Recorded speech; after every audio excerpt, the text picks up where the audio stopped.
ऐन दिवाळीच्या तोंडावर कोल्हापुरात खंडित गॅस पुरवठ्याच्या निषेधार्थ नागरिकांचा रास्ता रोको। ऐन दिवाळीच्या तोंडावर खंडित गॅस पुरवठ्याच्या निषेधार्थ आज कोल्हापुरात नागरिकांनी रास्ता रोको आंदोलन केलेले आहे। कोल्हापुरातील संभाजीनगर परिसरात संदीप गॅस एजन्सी यांच्यामार्फत होणारा गॅस पुरवठा गेल्या अनेक दिवसांपासून खंडित झाला आहे। त्यामुळे महिलांसह नागरिकांनी आज अचानक रस्त्यावर उतरून गॅस टाक्या रस्त्यावर ठेवून रास्ता रोको केला आहे।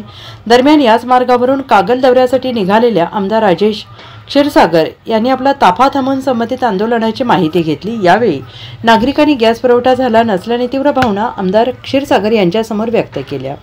त्यानंतर राजेश क्षीरसागर तातडीने जिल्हाधिकारी अमोल येडगे, जिल्हा पुरवठा अधिकारी मोहिनी चव्हाण आणि HP गॅस एजन्सीचे सेल्स मॅनेजर यांच्याशी फोनवरून संपर्क करून तात्काळ गॅस पुरवठा सुरळीत करण्याच्या सूचना दिल्या। त्यामुळे अवघ्या अर्ध्या तासात संभाजीनगर परिसरात खंडित झालेला गॅस पुरवठा सुरळीत झाला आहे। Bureau report SBN Marathi, Kolhapur.